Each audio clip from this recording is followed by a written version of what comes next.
So এই তিনটাকে নিয়ে আমরা আরেকটা ফর্মুলা বানাবো। এটাই হচ্ছে উপাংশের সুবিধা, ভেঙে ভেঙে কাজ করা। আর যারা এত সব কথা শুনতে শুনতে মাথায় প্যাচ লাগাই ফেলছো তাদের জন্য কথা সহজ ভাবে বলে দেই। ফর্মুলা লেখার ক্ষেত্রে যে x - x নট মানে এটার বেসিক ফর্মুলা কি, যে দূরত্ব ইকুয়াল টু আগে বেগ ইনটু সময় প্লাস হাফ এটি স্কয়ার। এই ফর্মুলা ব্যবহারের ক্ষেত্রে মনে রাখবা, দূরত্ব যে বরাবর তুমি কাউন্ট করবা, বেগ নিতে হবে সেই বরাবর, ত্বরণ নিতে হবে সেই বরাবর। এটা মনে রাখতে হবে, দূরত্ব যে বরাবর, বেগ সেই বরাবর, ত্বরণ সেই বরাবর নিতে হবে। যদি থাকে একই দিকে তাহলে কোনো সমস্যাই নাই, আর যদি না থাকে এক বরাবর উপাংশ নিতে হবে। তো আমাদের এইসব অঙ্কের ক্ষেত্রে আরো সুবিধা হচ্ছে যে নদী, স্রোত, নৌকা এইসব অঙ্কের ক্ষেত্রে যে এইসব অঙ্কে ত্বরণ থাকে শূন্য, কোনো ত্বরণ থাকে না। প্রশ্নে বলা থাকে যে স্রোতের বেগ এত, সমবেগ, নৌকার বেগ এত, এটা সমবেগ, কোনো ত্বরণ থাকে না। কাজে ফর্মুলা আরো ইজি হয়ে গেল। কেমন easy? x - x not equal to 3x not t plus half ax t square. এই যে ফর্মুলা ছিল এটা এই অংশ আসবে 0, ত্বরণ যেহেতু নাই। কাজে সিম্পলি ফর্মুলাটা হচ্ছে দূরত্ব ইকুয়াল টু বেগ ইনটু সময়, just simple. s equal to vt, সেই ফর্মুলা, এটি কঠিন করে রাখা। কাজে এটা ক্ষেত্রে আবার বলতেছি কি মনে রাখতে হবে, যে বরাবর দূরত্ব হিসেব করবা বেগটাও সেই বরাবর নিতে হবে। তাহলে সরণ কোন দিক বরাবর নিবা? সময়ের তো কোনো দিক নেই, সরি সময়ের তো কোনো দিক নাই, সময়ের দিক বলে কিছু নেই। সো এই দুইটা ভেক্টর, এই দুইটা একই দিক বরাবর হিসাব করতে হবে। তো আমাদের যদি এটা বোঝা হয়ে থাকে তাহলে এখন চলো আমরা একটা অঙ্ক দেখি। এই অঙ্কটার মধ্যে একটা অঙ্ক আমি দেখাবো, নদী স্রোতের বড় একটা অঙ্ক। এই অঙ্কের মধ্যে সবকিছু আছে, মানে এর মধ্যে যা আসতে পারে এই একটা অঙ্কের মধ্যে সব দিয়েছি আমরা। Page number 6, example 1।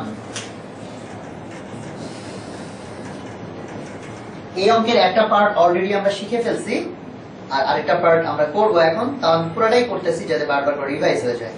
একটা নদীতে স্রোতের বেগ 6 কিলোমিটার পার আওয়ার। স্রোতের বেগ নাম দিলাম ইউ, এখানে ইউ হচ্ছে 6 কিলোমিটার পার আওয়ার।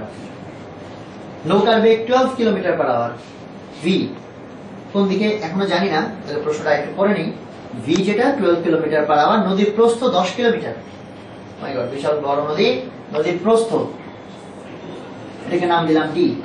নদীর প্রস্থ যেটা, এটা হচ্ছে 10 কিলোমিটার। সর্বনিম্ন দূরত্বে নদী পার হতে হলে নৌকাটিকে কোন বরাবর চালনা করতে হবে? দেখো, নৌকা পার হওয়ার ক্ষেত্রে সর্বনিম্ন দূরত্ব আবার কারে বলে? এখান থেকে যদি নৌকা রওনা হয় এবং দেখো যদি এইভাবে পার হয়, এইভাবে পার হয়, এইভাবে পার হয়, এইভাবে পার হয়, তোমরাই বলো এর মধ্যে সর্বনিম্ন দূরত্ব কোনটা? সোজা এইটা। তার মানে এর আগে আমরা একটু আগে হিসেব করছিলাম নৌকা নদীর সোজাসুজি পার হওয়া, সেটা যে কথা, আর সর্বনিম্ন দূরত্বে পার হওয়া একই কথা। তাহলে আমি কি বললাম? সোজাসুজি পার হওয়া যে কথা, সোজাসুজি যে কথা, সর্বনিম্ন দূরত্ব একই কথা। তাহলে বলছে যদি সর্বনিম্ন দূরত্বে সোজাসুজি পার হইতে চাই, নৌকা কোন দিকে চালাইতে হবে? অলরেডি কিন্তু আমরা এটা করে ফেলছি এবং শর্টকাটও শিখে ফেলছি। আমরা জানি নৌকা মোটামুটি এরকম কোন একদিকে চালাইতে হয়, নাম দিলাম সেটার ভি, এবং এই কোণটা হয় আলফা।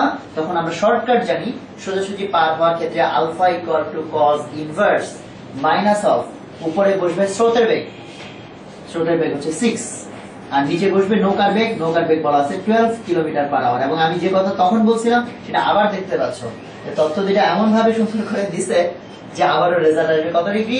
120 ডিগ্রি হয়ে গেল। বুঝছো এটা? যে যদি আমরা কি করি, যদি আমরা স্রোতের সাথে 120 ডিগ্রি কোণে নৌকা চালাই, তখন লব্ধিটা একদম এই যে খাড়া বরাবর হবে এবং নৌকা তখন স্ট্রেইট সোজাসুজি বা সর্বনিম্ন দূরত্বে পার হয়ে যাবে। এরপর বলছে